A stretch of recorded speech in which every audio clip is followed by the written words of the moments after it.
a fidelidade financeira, você ser um dizimista fiel, não isenta você das dores da vida, das enfermidades, das perdas familiares, de passar por crises econômicas.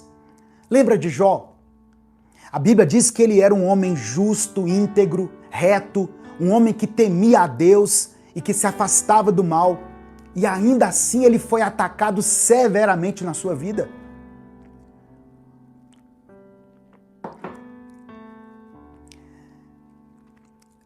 Como eu disse, a ruína financeira, muitas vezes, não é fruto de maldições espirituais ou da ausência do dízimo, mas ela é fruto de desejos descontrolados e nocivos, aliados à falta de planejamento e disciplina. Teve uma vez que eu tive que pegar o meu cartão de crédito e quebrar ele no meio e falar, pronto, eu não compro mais nada no cartão. Vai faltar alguma coisa, eu vou ter que me virar. Talvez, você que está me ouvindo, talvez a sua maldição financeira esteja nesse cartão de crédito aí, que você está pagando só o mínimo, o mínimo e o mínimo, e a sua dívida virou uma bola de neve. E você não entende por que isso está acontecendo. Mas eu estou dando dízimo na igreja e mesmo assim a minha conta não bate.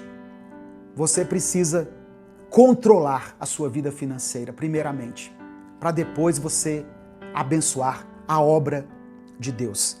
E a obra de Deus, irmãos, presta atenção, a obra de Deus não acontece só ali, nas quatro paredes do templo, não. Tá bom?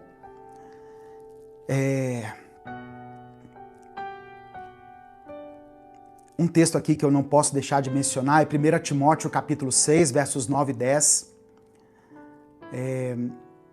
que diz assim, olha, os que querem ficar ricos caem em tentação, em armadilhas e em muitos desejos descontrolados e nocivos, que levam os homens a mergulharem na ruína e na destruição, pois o amor ao dinheiro é raiz de todos os males. Eu vou falar de novo. Pois o amor ao dinheiro é raiz de todos os males. O texto não está dizendo que o dinheiro é a raiz de todos os males, mas o amor ao dinheiro. E essa diferença aqui é muito importante. O problema não está na ferramenta, mas na idolatria que nós fazemos dela. Jesus nos advertiu lá em Mateus 6, no verso 24. Ninguém pode servir a dois senhores, pois odiará a um e amará o outro, ou se dedicará a um e desprezará o outro. Vocês não podem servir a Deus e ao dinheiro. O dinheiro, mamon, que é mencionado aqui no texto, não é só dinheiro, nota, né, moeda. É a confiança no dinheiro que ele está falando aqui. A idolatria que transforma os recursos que você tem em um Deus com D minúsculo. Quando nós fazemos isso, nós estamos nos tornando escravos do dinheiro. Em vez de você ficar culpando figuras metafóricas, né, como o devorador de Malaquias, nós somos chamados a colocar o dinheiro no seu devido lugar. Ele é uma ferramenta que dá poder, mas que pode se tornar um senhor que escraviza o coração. Então, a responsabilidade financeira, enquanto eu estava preparando essa mensagem, Deus me falou algo muito importante. Deus, presta atenção nisso, isso aqui é revelação, eu entendo como revelação. Deus se importa mais com os 90% que você está administrando do que com os 10% que você está dando ou não para a igreja. Porque tem pessoas que são dizimistas, elas dão 10% ali do que ganham, mas os 90% são mal administrados, são gastos de qualquer maneira, de qualquer jeito, com coisas ilícitas, com coisas que Deus desaprova. Tá entendendo? Então Deus está mais preocupado com os 90% que estão na sua mão do que com os 10% que ele vai receber. Então, A responsabilidade financeira nossa, ela passa por um planejamento consciente, um trabalho diligente, passa por fugirmos da ganância. Tem gente que quer ganhar muito. Eu sei que muita gente aí jogou na Mega Sena, né, e torceu para sair aqueles números para ela. Isso é ganância. Contentamento com o suficiente. Seja grato com o que você tem. E a nossa responsabilidade financeira passa por generosidade estratégica.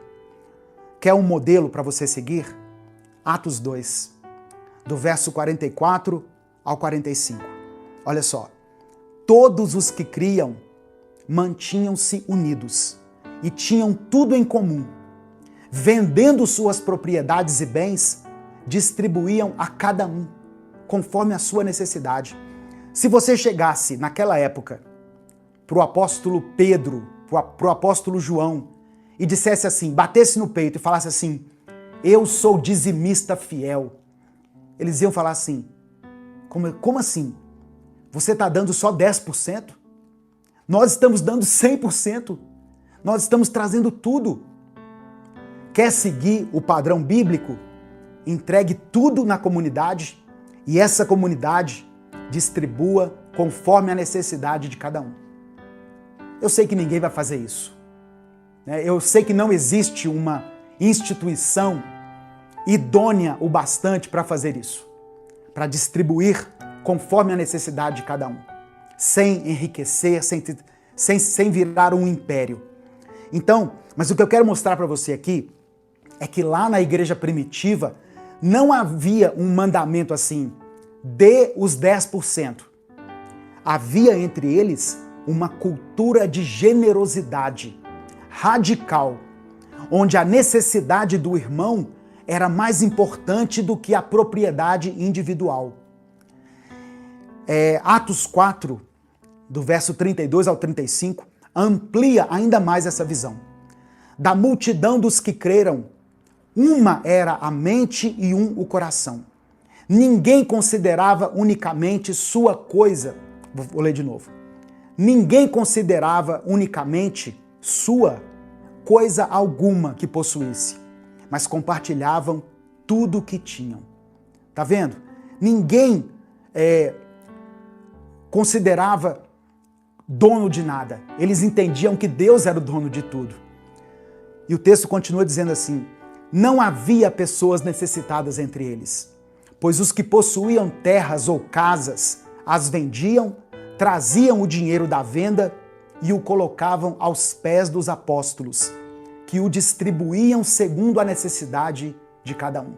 Você não vê aqui apóstolo enriquecendo, mas distribuindo o dinheiro que foi dado de acordo com a necessidade de cada um. A paz do Senhor, irmãos. Se esse vídeo chegou até você, eu creio que isso não foi por acaso. Talvez Deus esteja te chamando para dar um próximo passo na sua caminhada de fé.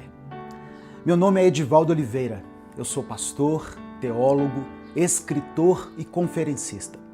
Eu também sou o criador do canal Minuto com Deus, que está no ar há mais de 10 anos. Há muito tempo eu tenho observado uma coisa. Pessoas que amam a Deus, mas que vivem cansadas, ansiosas e sobrecarregadas em áreas importantes da vida. Muita gente ora, lê a Bíblia, frequenta a igreja, mas vive no limite emocional. A pessoa ama a Deus, mas não consegue ter uma vida organizada. E isso acaba afetando os relacionamentos, as emoções que ficam desgovernadas, as finanças que acabam vivendo na base do improviso. E eu quero te dizer que o problema não é falta de fé. Jesus disse em João 10, no versículo 10, que veio para nos dar vida, e vida em abundância. Vida abundante não é uma promessa vazia, é o resultado de uma vida alinhada aos princípios de Deus. Deus é um Deus de ordem, de processo e de crescimento. E foi pensando nisso que nasceu o método Vida Abundante. É um treinamento prático, estruturado e bíblico, criado para te ajudar a alinhar sua vida espiritual, emocional relacional e financeira à vontade de Deus. Não é autoajuda, é Bíblia aplicada à vida real. Dentro do método, você vai aprender a fortalecer sua vida espiritual, governar melhor suas emoções, construir relacionamentos saudáveis, organizar sua vida financeira com princípios bíblicos. Tudo isso de forma clara, prática e no seu ritmo. Eu não estou te prometendo uma mudança instantânea, não é fórmula mágica, mas você pode viver uma transformação consistente à medida em que você aplica os conhecimentos do método. Quando a raiz do problema é tratada, os frutos aparecem. Mais clareza, mais paz, mais direção, mais equilíbrio. Se enquanto você me ouvia, alguma coisa falou forte aí dentro do seu coração, não ignore. Logo abaixo desse vídeo tem um link para você se inscrever no Método Vida Abundante. Clica nesse link, faça sua inscrição e comece hoje mesmo essa jornada de crescimento e transformação. Que Deus te abençoe ricamente. Eu espero caminhar com você nessa jornada. O texto que eu quero ler, irmãos, hoje, inicialmente, está em Jeremias 42. Jeremias 42, do versículo 1 ao versículo 6. Diz assim a palavra do Senhor. Então, todos os líderes do exército, inclusive Joanã, filho de Careá, e Jezanias, filho de Osaías, e todo o povo, desde o menor até o maior, aproximaram-se do profeta Jeremias e lhe disseram: por favor, ouça a nossa petição e ore ao Senhor, ao seu Deus, por nós e em favor de todo este remanescente. Pois como você vê, embora fôssemos muitos, agora só restam poucos de nós.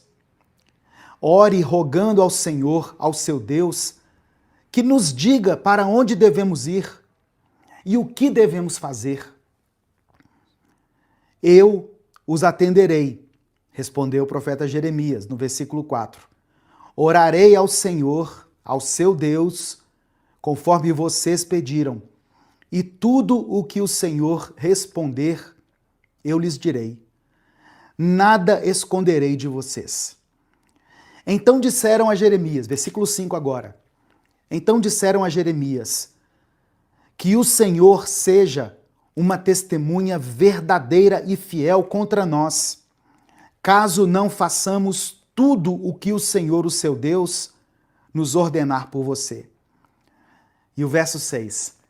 Quer seja favorável ou não, obedeceremos ao Senhor, o nosso Deus, a quem o enviamos, para que tudo vá bem conosco, pois obedeceremos ao Senhor, o nosso Deus. Deixa eu só ver uma coisa aqui.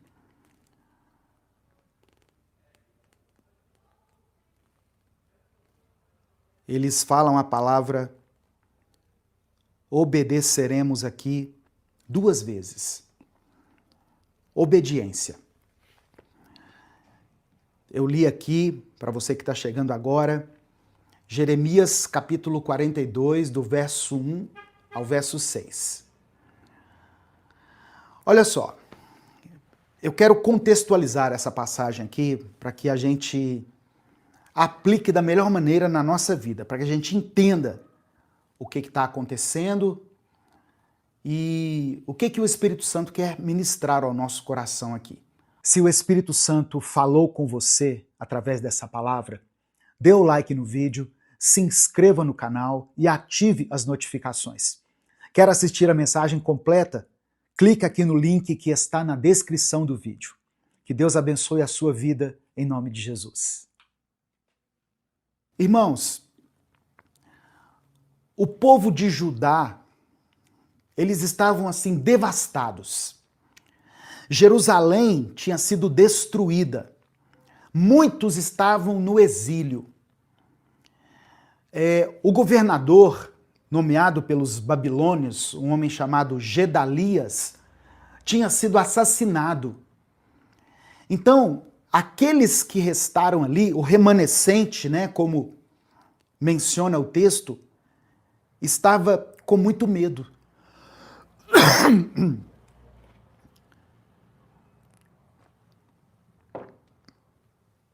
O medo estava dominando aquelas pessoas que restaram em Judá. E essa insegurança, ela era tão grande que eles pensaram em fugir para o Egito, imaginando encontrar ali no Egito a solução. E aí eles procuraram então o profeta Jeremias. Na verdade, quando eles procuraram Jeremias, eles já estavam decididos a ir para o Egito, sabe? Mas eles procuraram Jeremias e falaram para Jeremias: Jeremias, ore por nós, pergunte a Deus o que nós devemos fazer, para onde nós devemos ir, e aquilo que o Senhor falar, nós obedeceremos. Jeremias 42, do verso 1 ao 6. Aquilo que Deus determinar, nós vamos obedecer. Mas na prática, o coração deles já estava inclinado a ir para o Egito. Muitas vezes nós pedimos a Deus alguma coisa em oração, nós pedimos a Deus uma direção, uma resposta, mas nós já temos a resposta pronta na nossa mente. Quantas vezes nós não fazemos isso? Nós oramos pedindo a Deus direção, mas lá no fundo nós já tomamos a decisão. Eu estou exagerando aqui, irmãos? Ou isso não acontece? Nós buscamos mais uma confirmação dos nossos desejos do que a verdadeira vontade de Deus. Eu já passei por muitas situações assim, de pessoas que eu aconselhei que vieram até mim buscando por uma direção. É porque as pessoas imaginam que pastores, líderes espirituais, padres, elas têm uma conexão assim com Deus muito maior do que as demais pessoas. Mal sabem elas que todas as pessoas têm acesso livre a Deus pelo sangue de Jesus. Então, a minha oração não é mais forte que a sua, a minha intimidade com Deus não é maior do que a sua. Talvez muitas pessoas que me assistem aqui, elas tenham muito mais intimidade com Deus do que eu. Então, você precisa entender isso. Se você se dispõe a buscar a Deus, esteja disposto a obedecer aquilo que Ele revelar a você, a seguir pelo caminho que Ele apontar. Irmãos, quando nós olhamos para o ministério de Jesus, a passagem de Jesus aqui na Terra, uma característica de Jesus se destaca de uma forma muito especial: a compaixão. Jesus se destaca pela compaixão. No Evangelho de Mateus, no capítulo 9, nós vemos que Jesus percorria as cidades e os povoados, ensinando, pregando e curando os enfermos. Só que o que mais chama a atenção de Jesus, enquanto ele passava por aquelas cidades e povoados, foi a condição espiritual das pessoas. Jesus percebeu que as pessoas estavam aflitas, desamparadas, e ele as compara a ovelhas sem pastor. O texto de Mateus capítulo 9 diz isso. Jesus compara as pessoas que estavam desesperadas a ovelhas sem pastor. Esse olhar compassivo de Jesus, esse olhar misericordioso de Jesus, ele nos revela a preocupação de Deus com o cuidado do seu povo. E o desejo de Deus de levantar uma liderança verdadeira, uma liderança que se preocupe com vidas, uma liderança que seja justa. Eu quero ler o texto com você, vai ser o primeiro texto que eu vou mencionar aqui, Mateus capítulo 9, do verso 35 ao verso 38. Se você puder, abra sua Bíblia e vamos ler juntos esse texto. Diz assim a palavra do Senhor. Eu vou ler na versão NVI, Nova Versão Internacional. Jesus ia passando por todas as cidades e povoados, ensinando nas sinagogas, pregando as boas novas do reino e curando todas as enfermidades e doenças. Olha que coisa tremenda.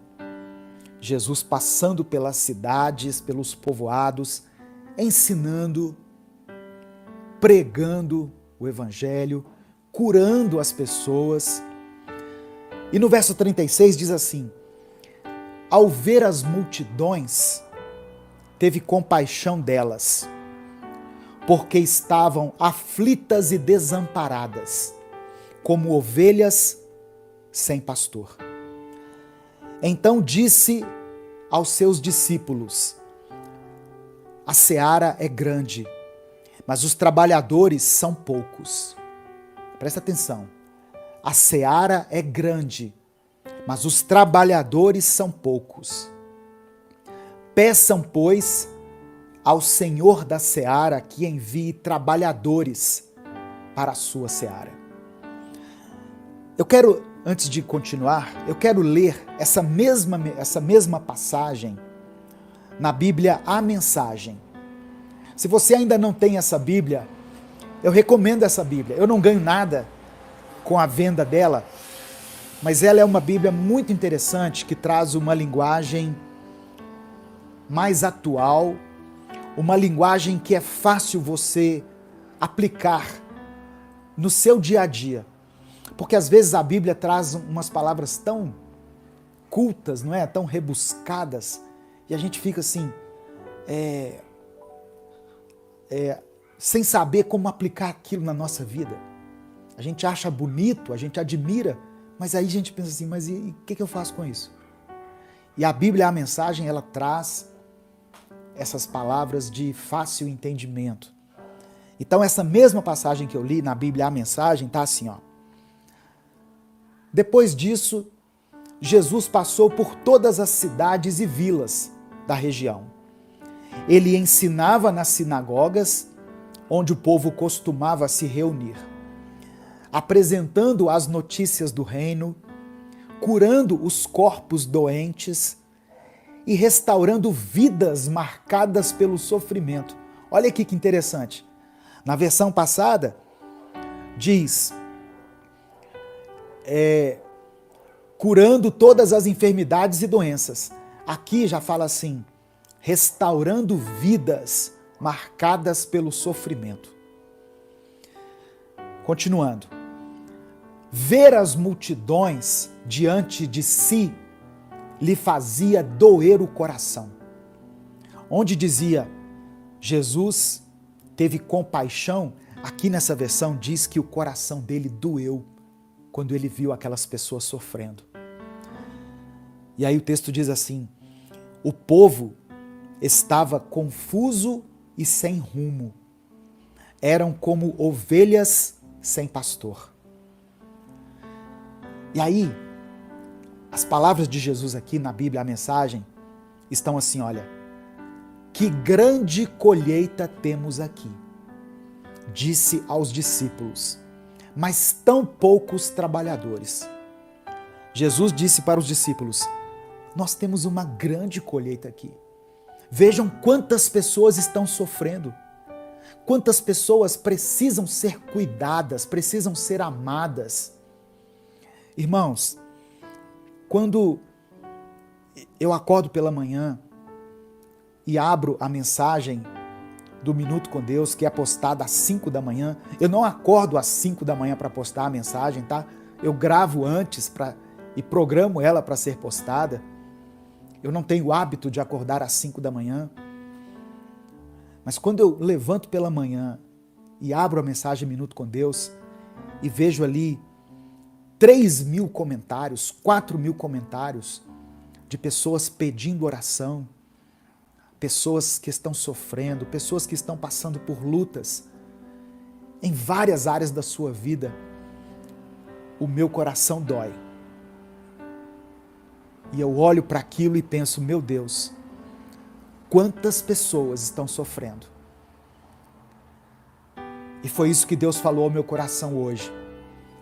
São ovelhas sem pastor. São ovelhas que ainda não descobriram que tem um pastor que cuida delas. E aqui eu não estou falando do pastor da igreja. Eu sou pastor. Eu fui consagrado a pastor, ungido a pastor. Eu fiz seminário, o ministério do qual eu fazia parte achou que eu tinha uma vocação pastoral e me separou para ser pastor. Mas aqui, eu creio que o texto não está dizendo de uma pessoa específica que tenha o título de pastor. Jesus, ele diz para os discípulos, nós temos uma grande colheita, a seara é grande, mas os trabalhadores são poucos.